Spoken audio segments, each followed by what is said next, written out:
আমার নিচে ব্যথা করছে, একটু দেখো না প্লিজ। তোমার নিচে মানে?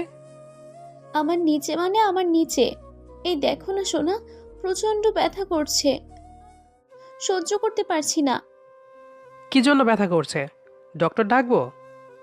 আরে আমি কি জানি কেন ব্যথা করছে? তুমি জানো, কি করছো না করছো আল্লাহ জানে। এখন সেই কারণে ব্যথা করছে। আমি আবার কি করলাম? কিছু হইলেই সব দোষ আমার হয়ে যায়। এখন ওয়েট করো, তুমি ডক্টরকে কল করছি। তানভীর পকেট থেকে ফোনটা বের করতেই নীলা ছোঁ মেরে তানভীরের থেকে ফোনটা কেড়ে নিল। তানভীর একটু অবাক হয়ে নীলাকে উদ্দেশ্য করে বলল, এটা কি হলো? তুমি ফোনটা নিয়ে নিলে কেন? এখন ডক্টরকে কল না করলে ব্যথা কমবে কিভাবে? আরে ডক্টরকে ডাকতে যাচ্ছে কেন? আমার কি কোনো লজ্জা নেই ডাক্তারের সামনে? ছি ছি ছি, কি একটা বাজে কথা, আল্লাহ। আরে তুমি কী সব বলছো? ডক্টরকে দেখাতে সমস্যা কি?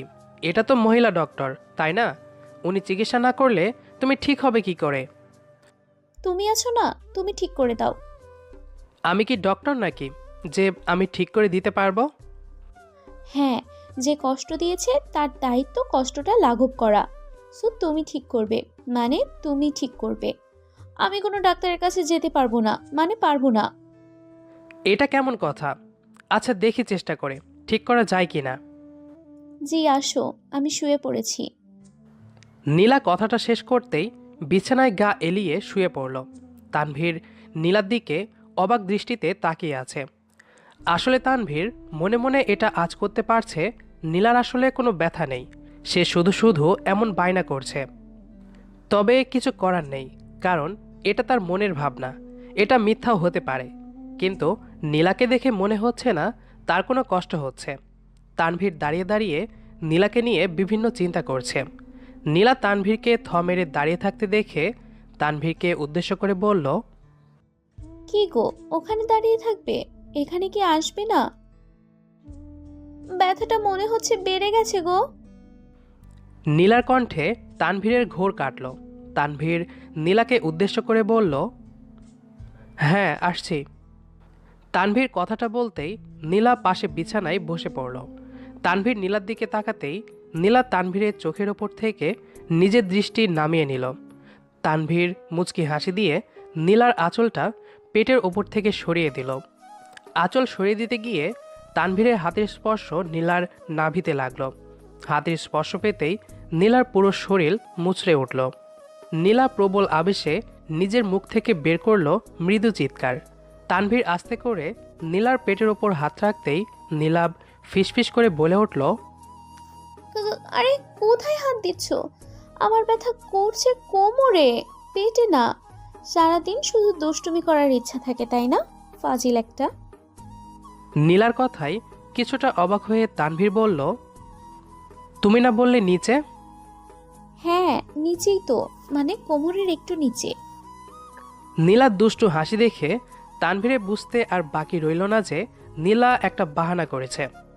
আসলে তার আদর চাই এখন, তবে মুখ ফুটে সেটা বলবে না, তাই ব্যথার অজুহাত দেখাচ্ছে। তানভীর আলতো করে নীলার কোমর ধরে নীলাকে ঘুরিয়ে নিল। তারপর নীলার কোমরের ওপর হাত রাখল। নীলা পরম আবেশে তানভীরের হাত ধরে ফেলল।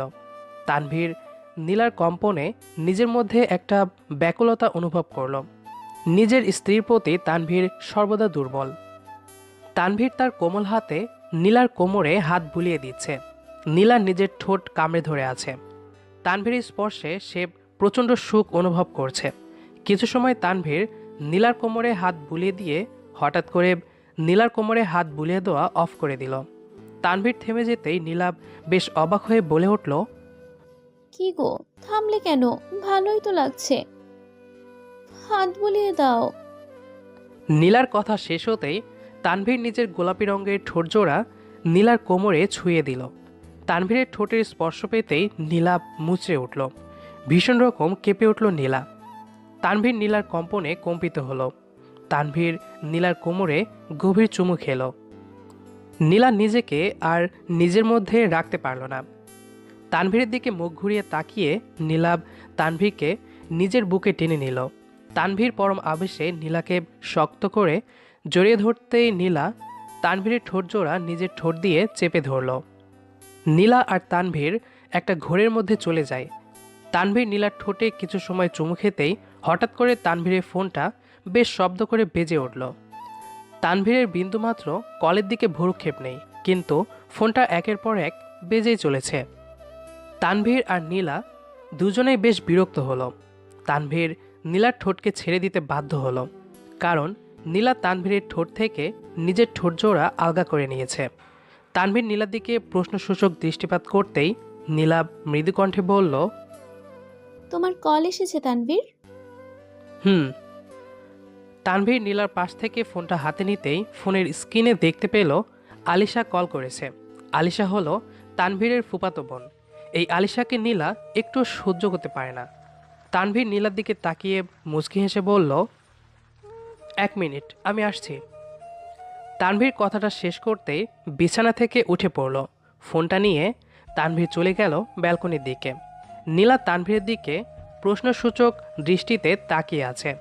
নীলা ভাবছে কে কল করেছে, যার জন্য তানভীরকে বারান্দায় যাওয়ার প্রয়োজন পড়ল। কথাটা ভাবাচ্ছে নীলাকে। ব্যালকনিতে গিয়ে তানভীর কলটা পিক করলো। কলটা পিক করতে ওপাশ থেকে আলিশা বলে উঠল, ওই, এতক্ষণ লাগে কলটা ধরতে? কি করছিলে এতক্ষণ? না, ওই একটু কাজে ছিলাম। বল কি হয়েছে? তুই গাড়ি নিয়ে এখনই এয়ারপোর্টে চলে আয়, আমি এয়ারপোর্টে বসে আছি। তুই এয়ারপোর্টে মানে? আমেরিকা থেকে কবে ফিরলি? আজকের ফ্লাইটে ফিরেছি। ভাবলাম তোদের সারপ্রাইজ দিব, তাই আগে থেকে কিছু জানাইনি। এখন বল কেমন লাগলো সারপ্রাইজটা? ধুর, তুইও না। আচ্ছা, 10 মিনিট ওয়েট কর, আমি আসছি। না, 20 মিনিট ওয়েট করেছি, আস্তে ধীরে আয়। আলিশা হঠাৎ করে আবার কেন এলো?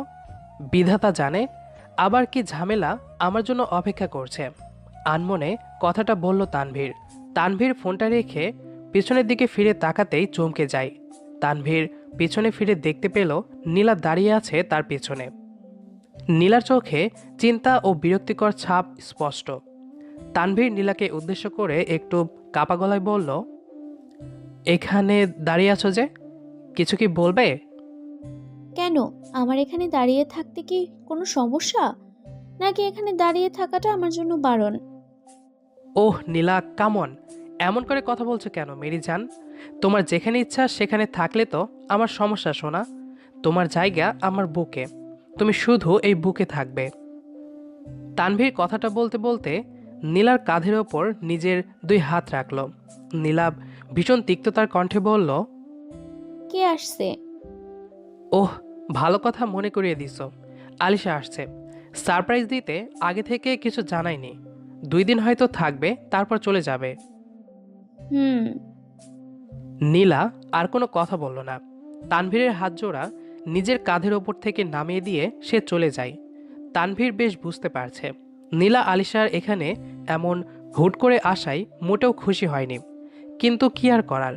আলিশা তার ফুফাতো বোন, তাকে তো এখানে আনতেই হবে। তাছাড়া তানভীরের করার মতো কিছু নেই। নীলা চলে যেতে তানভীর গাড়ির চাবি নিয়ে দ্রুত বাড়ি থেকে বেরিয়ে যায়। এয়ারপোর্টে আসতেই তানভীর আলিশাকে কল করে।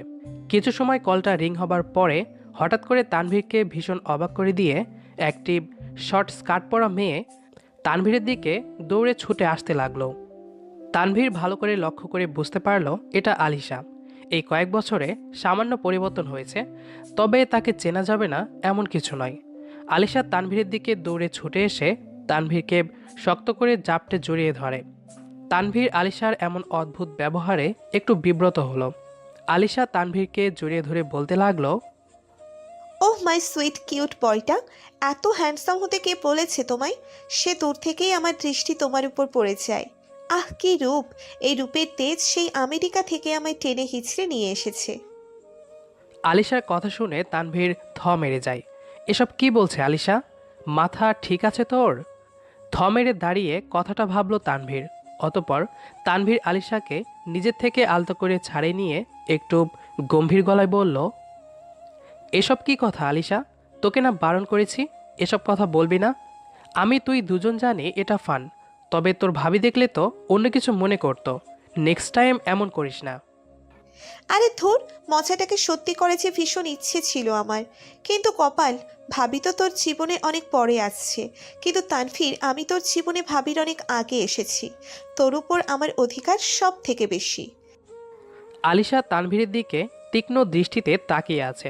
তানভীরও আলিশার দিকে এক দৃষ্টিতে তাকিয়ে আছে। কেউ কোনো শব্দ করছে না। মনে হচ্ছে দুজন নীরব হয়ে গেছে। কোনো একটা বাঁধন তাদের আটকে দিয়েছে। কিন্তু তানভীর সেই নীরবতাটাকে বেশিক্ষণ স্থায়ী হতে দিল না। বেশ শব্দ করে তানভীর হেসে ফেলল। তানভীরের ঠোঁটের কোণে হাসি রেখা দেখে আলিশাও খিলখিল করে হেসে দিল। মজার ছলে আরও বহু বছর আগে আলিশা তানভীরকে ভালোবাসি বলে, কিন্তু তানভীর সেটাকে মজা হিসেবে নিয়ে আলিশার সত্যিকারের ভালোবাসাকে প্রত্যাখ্যান করে নীলাকে ভালোবেসে বিয়ে করলো। সেই দিন আলিশা প্রচণ্ড কষ্ট পায়। এমনকি বিয়ের পর আলিশা সরাসরি নীলাকে বলে দিল সে তানভীরকে ভালোবাসে, কিন্তু তখন আর করার মতো কিছু ছিল না। নীলা এসব কথা শোনার পর থেকে আলিশাকে সহ্য করতে পারে না। নীলার জায়গায় যে কেউ থাকলে হয়তো এমনটাই করত, কারণ একজন নারী সবটা সহ্য করতে পারলেও নিজের স্বামীর ভাগ কখনো কাউকে দিতে পারে না। তানভীর আলিশাকে নিয়ে সোজা এয়ারপোর্ট থেকে বাড়ি চলে আসে। বাড়ি আসতেই আলিশা নীলাকে দেখতে পেয়ে নীলাকে জড়িয়ে ধরল। নীলা একটু অবাক হয়ে যায়, কারণ সে আলিশাকে দেখতে পায়নি। আলিশা নীলাকে পেছন থেকে জড়িয়ে ধরে বলতে লাগলো, ভাবি কেমন আছো? আমার সুইট বরটাকে ভালোবাসা দিতে কি কোনো কিপটিমি করছো? বলো বলো। নীলা কিছুটা বিরক্ত বোধ করে আলিশার হাতটা নিজের শরীর থেকে সরিয়ে দিয়ে ঠোঁটের কোণে মিথ্যে হাসি আনার চেষ্টা করলো। আরে আলিশা, তুমি কখন এলে? আগে বলবে না? এমন সারপ্রাইজ কেউ দেয়? সারপ্রাইজ দেওয়াটাই তো আমার কাজ। এখন একটু চা করে নিয়ে এসে তো ভাবি। আমি তোমার বরকে একটু নিয়ে গেলাম, কেমন? আলিশা কথাটা শেষ করতেই তানভীরের হাত ধরে তানভীরকে টানতে টানতে নিয়ে যেতে লাগলো নিজের সঙ্গে করে। নীলা একদৃষ্টিতে তাকিয়ে আছে আলিশা আর তানভীরের দিকে। বুকটা মনে হচ্ছে ছিঁড়ে গেছে তার। নিজের কলিজাটা মনে হচ্ছে আলিশা নিয়ে যাচ্ছে। নীলা ভাবল তানভীর হয়তো আলিশার সাথে যেতে আপত্তি করবে, কিন্তু না, তানভীরও আলিশার সাথে চলে গেল রুমে। নীলা আর কি করবে, কিছুই তো বুঝতে পারছে না। তো বল, সংসার কেমন চলছে? এই চলছে ভালোই। তোর কি খবর? আর কতকাল রাজকুমারের জন্য অপেক্ষা করবি? অপেক্ষার অবসান ঘটে গেছে মেরি সুইটহার্ট। আমি আমার রাজকুমারকে পেয়ে গেছি। ও মা, তাই? কাকে পেলি? কে সে? কি করে? কোথায় থাকে? সে কে, কি করে, কোথায় থাকে, এত কথা আমি তোকে বলতে পারবো না। এত তথ্য জানার থাকলে আজ বিকেলে চল মিট করে জেনে নে।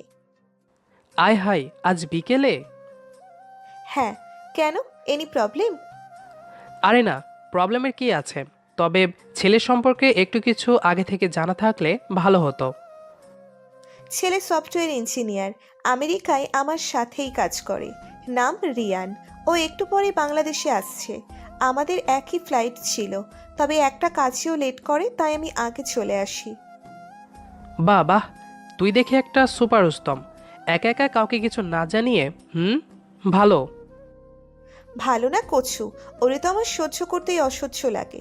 সব কাজে লেট, মাঝে মাঝে ইচ্ছে করে মাথা ফাটিয়ে দিই। না না, এমন করিস না।